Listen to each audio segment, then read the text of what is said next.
अस्सलाम वालेकुम dear friends, I hope कि आप सबके सब खैरियत से होंगे। आज हम लोग स्टार्ट करने जा रहे हैं कफ को। ठीक है कि कफ क्या होती है, ठीक है उसकी टाइप्स कितनी है, और इसके बाद हम लोग पढ़ेंगे that the drugs that are used for the cough treatment. ठीक है, यानी कि कफ के इलाज के लिए हम लोग कौन कौन से मेडिसिन इस्तेमाल करते हैं। Let's start our lecture. सबसे पहले अगर हम लोग कफ की बात कर लें तो हम लोग कहते हैं कि ये बहुत ही अहम एक डिफेंसिव मैकेनिज्म है। ठीक है, एक डिफेंस मैकेनिज्म है हमारे लिए। यानी कि जब कभी अगर हमारी बॉडी के अंदर यानी कि बजरिया सांस अगर तो कोई भी इरिटेंट हमारी बॉडी के अंदर आ जाता है, दाखिल हो जाता है, ठीक है, या फिर मीन कोई भी एलर्जन है, या फिर मीन हमारे स्पूटम को बाहर निकालने के लिए जो है हम लोग क्या करते हैं, हमारे जो लंग्स है ना वो ऑटोमेटिकली मीन कफिंग प्रोड्यूस करते हैं, जिसकी वजह से इरिटेंट जो है या स्पूटम जो है वो बाहर आ जाता है। यानी कि कफ जो है ये एक्सपेल करता है, बाहर निकाल देता है स्पूटम को एंड अदर इरिटेंट मटेरियल। और हम लोग कहते हैं ये हमारे लिए प्रोटेक्टिव एक रद्द अमल है, रिफ्लेक्स है, यानी कि हमारी बॉडी जो हमारे लिए करती है ये वो रिफ्लेक्स है। ठीक हो गया। अच्छा जी, हम लोग कहते हैं कि कफ जो है वो दो तरह की हो सकती है। हम सब जानते हैं कि एक खुश्क खांसी होती है और एक हमारे हमारी जो है वो तर खांसी होती है। ठीक है, यानी कि जो हम लोग कह सकते हैं कि हमारे पास एक प्रोडक्टिव कफ है, यानी कि जिसके अंदर प्रोडक्शन हो रही है म्यूकस की, यानी कि जो म्यूकस जो थिक सिक्रीशन है उसकी प्रोडक्शन हो रही है, जिसको हम लोग यूजफुल कफ भी कहते हैं और इसको हम लोग वेट कफ का नाम भी देते हैं। ठीक हो गया। और अगर हम लोग बात करें नॉन प्रोडक्टिव कफ की, यानी कि हमारी खुश्क खांसी जो है वो नॉन प्रोडक्टिव होती है, क्योंकि उसके अंदर कोई भी प्रोडक्शन नहीं हो रही। ठीक है, यानी कि किसी किस्म का म्यूकस नहीं बन रहा होता इसके अंदर। ठीक है, हम लोग इसको यूजलेस कफ का नाम भी देते हैं, ड्राई कफ का नाम भी देते हैं और नॉन प्रोडक्टिव कफ का नाम भी देते हैं। अब हम लोगों को मालूम है कि अगर मीन जैसे हम मैं हमेशा कहती हूँ कि अगर तो हम लोगों को वजह का पता चल जाए कि हमारी बॉडी में ऐसा हो क्या रहा है जिसकी वजह से बीमारी हो रही है, तो अगर तो हम लोग उस चीज़ को निकाल मीन उसका पता चल जाए तो उसको ट्रीट करना भी हमारे लिए उतना ही आसान हो जाता है। ठीक हो गया।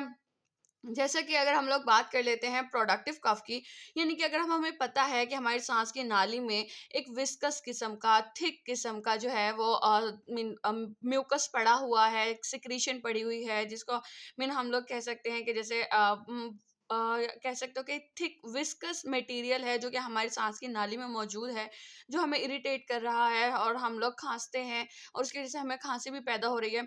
तो अगर हमें पता है कि हाँ जी वो प्रोडक्टिव कफ है, तो हम लोग उस म्यूकस को निकालने की कोशिश करेंगे। ठीक हो गया। यानी कि हम लोग ऐसी ट्रीटमेंट ऐसी चीज़ लेंगे एक तो ये कि जो कि हमें मीन एंटीबायोटिक्स लेते हैं ताकि कोई अगर इन्फेक्शन है तो उसका इलाज हो सके। सेकंड थिंग, हम लोग एक्सपेक्टोरेंट्स लेते हैं और हम लोग डिक्रीज कर देते हैं विस्कोसिटी को। एक्सपेक्टोरेंट्स का एक्चुअली मतलब कि हमारा मकसद क्या होता है, हम लोग ना विस्कस को इंक्रीज कर रहे सॉरी हम लोग लिक्विड को इंक्रीज कर रहे होते हैं, म्यूकस को इंक्रीज करते हैं ताकि हमारी विस्कोसिटी जो है वो कम हो जाए। अभी हम लोग आगे चल के इसको डिटेल में पढ़ लेते हैं। यानी कि अगर हमें पता है कि प्रोडक्टिव कफ है तो हम म्यूकस को जो है वो निकालने की कोशिश करेंगे, और जब हमें पता है कि नॉन प्रोडक्टिव कफ है, वो खुश्क खांसी है, तो हम लोग क्या करेंगे, हम लोग ऐसी ड्रग्स लेंगे जो कि हमारे कफ सेंटर पे जाकर उसको सुप्रेस करती है और हमारी खांसी मीन हमारी बॉडी के अंदर खांसी पैदा नहीं होने देती, जिसको हम लोग कह देते हैं जी कफ सुप्रेसेंट्स।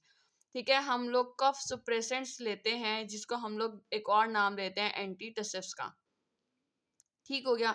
एंटीटसिव्स, एंटीटसिव्स क्या होती हैं, कितनी टाइप्स की होती हैं, इसको अभी हम लोग डिटेल में देख लेते हैं। अच्छा जी, ठीक हो गया।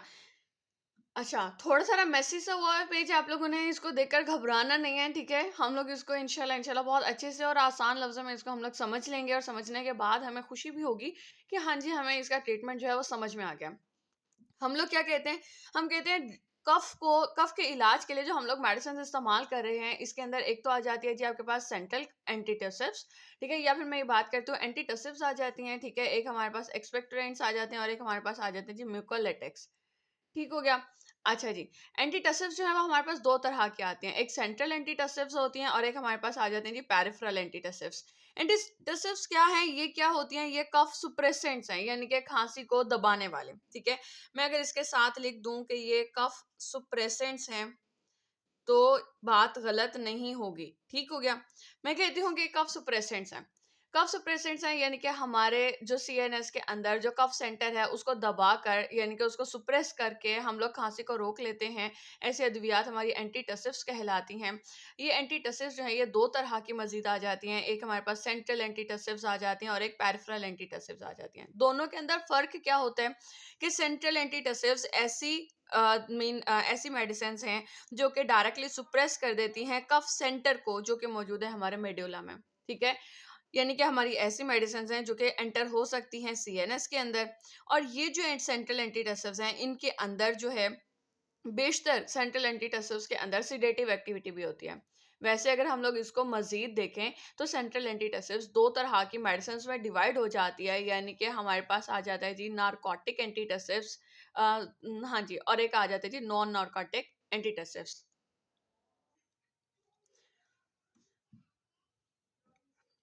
राइट, हम लोग कहते हैं कि यानी कि हमारे पास जो सेंट्रल एंटीटसिव्स जो हैं ये मजीद दो तरह के आ जाते हैं, एक नारकोटिक और एक नॉन नारकोटिक। नारकोटिक जिसे हम लोग ओपियोइड एंटीटसिव्स का नाम देते हैं और नॉन नारकोटिक जो है वो नॉन ओपियोइड्स एंटीटसिव्स आ जाती हैं।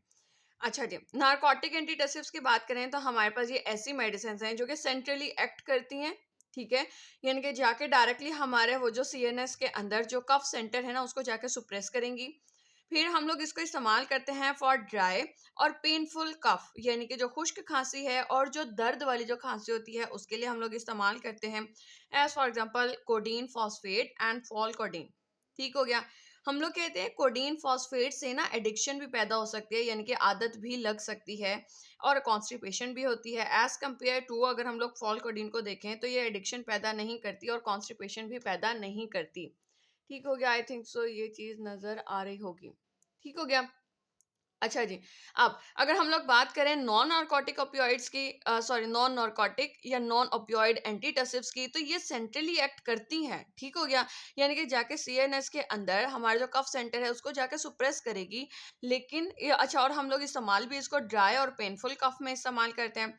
एग्जाम्पल्स में आ जाता है नॉस्कापीन और डेक्स्ट्रोमेथॉर्फिन। इसके साइड इफेक्ट्स क्या होते हैं कि ये ड्राउजीनेस पैदा करती है, एक्साइटेशन भी पैदा कर सकती है और जीआईटी की डिस्टरबेंस भी पैदा करती है। ठीक हो गया। अब ये थी हमारे पास कौन सी सेंट्रल एंटीटसिव्स। ठीक है, यानी कि हमारे जो सीएनएस के अंदर जाकर जो हमारा कफ सेंटर है उसको जाकर सुप्रेस करेगी। अब हम लोग बात कर लेते हैं पेरिफेरल एंटीटसिव्स की। पेरिफेरल एंटीटसिव्स ऐसी अद्वियात होती हैं जो सुप्रेस करती हैं कफ को। कैसे? रिड्यूस करके sensitivity of the vagal sensory receptors, यानी कि हमारे बॉडी के अंदर सीएनएस से बाहर जो वेगल सेंसरी जो हमारे पास रिसेप्टर्स है ना उसकी सेंसिटिविटी को, उसकी हसासियत को कम कर देती है। ठीक है, फिर जिससे क्या होता है कि खांसी नहीं उठती। और हमारे पास जो पैराफेरल एंटीटसिव्स हैं ये बेशतर जो है उनके अंदर सिडेटिव एक्टिविटी नहीं होती, बेशतर बेशतर। ठीक हो गया। और ये डोंट पेनिट्रेट द सीएनएस, हमारे सीएनएस के अंदर पेनिट्रेट भी नहीं करते। ठीक हो गया। अब हम लोग कहते हैं कि हमारे पास पैरिफेरल एंटीटसिव्स जो हैं वो दो तरह की होती हैं, एक डिमल्सेंट्स होती हैं और दूसरी that have local anaesthetic activity, जिसके अंदर हमारे पास बेंजोनाटेट की एग्जांपल आ जाती है। और डिमल्सेंट की बात करें यानी कि नर्म कर देने वाला, गले को मुलायम कर देने वाला, वो उसके अंदर एग्जांपल आ जाते हैं लिकोराइस रूट की। अच्छा, लिकोराइस रूट हम लोगों ने फार्माकोग्नोसी के अंदर पढ़ा था, सॉरी लिकोराइस रूट। अगर आप लोगों को आंसर याद है कि हम ये लिकोराइस जो है कौन सी ड्रग का सेकंड नेम है तो आप लोग मुझे कमेंट सेक्शन में बताओगे। ठीक हो गया। अगर आपको आंसर ना पता हो तो आप लोग डिस्क्रिप्शन बॉक्स में इसका आंसर देख लेना। लिक्विडाइज रूट हम लोग इस्तेमाल करते हैं स्टीम इनहेलेशन, जो हम लोग भाप लेते हैं उसको भी इस्तेमाल किया जाता है और बेंजोइन का भी इस्तेमाल किया जाता है। ये हमारे पास आ गई जी पेरिफेरल एंटीटसिव्स, जो कि हमारे सीएनएस से बाहर हमारे वेगल सेंसरी रिसेप्टर्स की सेंसिटिविटी को, हसासियत को कम कर देते हैं और उसकी वजह से हमारी कफ जो है वो मीन सुप्रेस हो जाती है, कम हो जाती है। अच्छा जी, अब अगर हम लोग बात कर लें किसकी, एक्सपेक्टोरेंट्स की। एक्सपेक्टोरेंट्स क्या है? एक्सपेक्टोरेंट्स का मकसद होता है कि वो जो स्पूटम है ना, वो जो थिक सा जो लुआब है उसको ना बाहर निकालना है। प्रोमोट एक्सपलियन ऑफ द स्पूटम, बढ़ाता कैसे है, आई मीन बाहर निकालता कैसे है ये क्या काम करता है, ये ना डिक्रीज कर देता है विस्कोसिटी ऑफ द स्पूटम। जो स्पूटम है ना उसकी विस्कोसिटी, गाढ़ेपन को कम कर देता है। और ये कम करता कैसा है? ये क्या करता है, ये ना इंक्रीज कर देता है म्यूकस सिक्रीशन को। ठीक है, बाय इंक्रीजिंग द म्यूकस, ये म्यूकस की जो सिक्रीशन है ना उसको बढ़ा देता है, ठीक है। फिर अब वो जो नॉर्मल म्यूकस सिक्रीशन है ना वो उस गाढ़े म्यूकस के साथ मिलकर उसकी विस्कोसिटी को कम कर देती है, decrease the viscosity of the sputum, ठीक है। Therefore easier to remove mucus, जिसकी वजह से जो म्यूकस है वो बआसानी बॉडी से बाहर चला जाता है, ठीक हो गया। हम लोग कहते हैं एक्सपेक्टोरेंट्स जो है ना वो दो तरह के होते हैं, ठीक है। एक हमारे पास आ जाता है मीन ऐसे एक्सपेक्टोरेंट्स दैट एक्ट रिफ्लेक्सली, ठीक है, रिफ्लेक्सली काम करते हैं। और एक हमारे पास ऐसे मीन एक्सपेक्टोरेंट्स आ जाते हैं जो कि दैट एक्ट डायरेक्टली, जो कि डायरेक्टली काम करते हैं। अब अगर हम लोग पहले बात कर लें एक्ट रिफ्लेक्सली वालों की, ठीक है, जो कि जिसके अंदर एग्जांपल आ जाता है जी एपिकैक्वान्हा की, तो हम लोग कहते हैं ये ऐसे एक्सपेक्टोरेंट्स हैं जो कि इरिटेट करते हैं हमारी स्टमक लाइनिंग को, ठीक है, हमारी स्टमक लाइनिंग को इरिटेट करते हैं, जो कि फिर ट्रिगर कर देती है एक नर्व सिग्नल को जो कि ट्रैवल होती है to the respiratory system and causing the glands in the airways to produce more viscous, ताकि ज्यादा से ज्यादा म्यूकस है ना, सॉरी म्यूकस जो है वो सिक्रीट आउट हो, ठीक है। अब जब ज्यादा से ज्यादा म्यूकस बनेगा, हमारी जो मीन थिन म्यूकस है वो थिक म्यूकस के साथ मिक्स हो जाता है, और वो आपके जो टोटल म्यूकस है उसकी विस्कोसिटी को कम कर देगा और वो इजीली बाहर चला जाएगा, ठीक हो गया।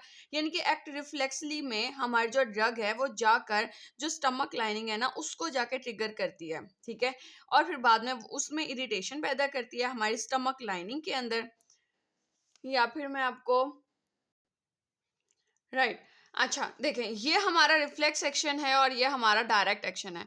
रिफ्लेक्स एक्शन में क्या होता है कि जब हम लोग एक्सपेक्टोरेंट देते हैं वो हमारी इरिटेट करती है स्टमक लाइनिंग को, स्टमक लाइनिंग को इरिटेट करेगी, और फिर वो स्टमक लाइनिंग से ट्रिगर होता है एक नर्व सिग्नल जो कि हमारे रेस्पिरेटरी सिस्टम तक जाता है, और हमारे ग्लैंड्स को ये मीन हुक्म देता है कि इन द एयरवेज, जो कि एयरवेज में सांस के नालियों में मौजूद है, कि वो ज्यादा से ज्यादा म्यूकस पैदा करें।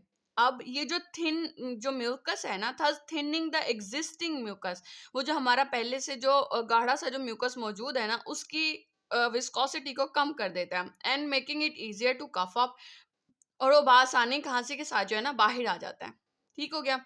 डायरेक्ट एक्शन वाली जो हमारे पास एक्सपेक्टोरेंट्स हैं वो क्या काम करते हैं, हम कहते हैं कि हमारे कुछ एक्सपेक्टोरेंट्स जो हैं वो डायरेक्टली काम भी करते हैं। डायरेक्टली क्या कि हमारे ब्रोंकियल म्यूकोजा में मौजूद जो सेल्स हैं उसी को स्टिमुलेट करता है and causing them to secrete more fluid, और उनको ये मीन वजह बनता है कि ज्यादा से ज्यादा म्यूकस जो है वो सिक्रीट हो इनटू द एयरवेज, हमारे सांस की नालियों में ज्यादा से ज्यादा सिक्रीट होगा। वो जो हमारा पहले से जो गाढ़ा सा जो एक म्यूकस मौजूद है ना, जो एक स्पूटम जो मौजूद है वो थिन हो जाएगा, और फिर और वो खांसी के जरिए बआसानी हमारी बॉडी से बाहर चला जाएगा। अच्छा जी, अब अगर हम लोग बात कर लें, यानी कि एक्सपेक्टोरेंट्स जो थे, एक्सपेक्टोरेंट्स ऐसी ड्रग्स थी जो कि हमारी म्यूकस की सिक्रीशन को बढ़ा रही थी ताकि बॉडी से बआसानी बाहर चली जाए। बढ़ाने के साथ साथ हमारे म्यूकस को थिन कर रही थी, पतला कर रही थी। म्यूकोलिटिक्स का मकसद भी यही होता है कि हाँ इसने म्यूकस को बाहर निकालना है, लेकिन जैसा कि ये लफ्ज इसके लफ्ज से जाहिर है म्यूकोलेटिक्स, यानी कि म्यूकस की लाइसिस करना, तोड़ देना। वो जो एक आपका म्यूकोपोलीसेकेराइड सा आपका थिक स्पूटम जो है रेशे वाला, ठीक है, उसकी लाइसिस कर देता है, तोड़ देता है, यानी कि ब्रेक डाउन द म्यूकोपोलीसेकेराइड्स, उसकी वो जो म्यूकोपोलीसेकेराइड्स है ना उसकी ब्रेक डाउन कर देता है। हम इस ब्रेक डाउन को एक और नाम देते हैं जी डी पोलीमराइजेशन का, पोलीमराइजेशन, डीपोलीमराइजेशन कर देता है ये, ठीक हो गया। ये क्या करता है जी, ये डीपोलीमराइजेशन कर देता है हमारी जो म्यूकस है उसकी, यानी कि थिक स्पूटम की, ठीक है, उसकी ब्रेक डाउन कर देता है, तोड़ देता है उसको, ताकि वो easily so it can be easily clear, ताकि वो बआसानी साफ हो जाए, ठीक हो गया। ये यूजफुल है in the chronic asthma and bronchitis में भी। और हम लोग कहते हैं म्यूकोलाइटिक्स को हम लोग दो तरह से लेते हैं, या तो इनहेलेशन के फॉर्म में लेते हैं या फिर हम लोग ओरली लेते हैं। इनहेलेशन की फॉर्म में लेते हैं तो एसिटाइल सिस्टीन है, टाइलॉक्सापोल है, और अगर हम लोग ओरली की बात करें तो हमारे पास एसिटाइल सिस्टीन, कार्बोसिस्टीन आ जाती है, और फिर मिथाइल सिस्टीन आ जाती है, ठीक हो गया। अगर आप लोग इस पूरे का स्क्रीनशॉट लेना चाहते हैं तो आई होप कि ये चीज एडजस्ट हो जाए, ठीक हो गया, आप इसका स्क्रीनशॉट ले लें, ठीक हो गया, राइट। अगर तो आई होप कि आप लोगों को समझ में आ गया होगा। अगर फिर भी कोई क्वेश्चन हो, आप क्वेश्चन कर सकते हैं, आप कमेंट सेक्शन में मुझसे क्वेश्चन कर सकते हैं। अब तक के लिए इतना ही। Thank you so much. अल्लाह हाफ़िज़।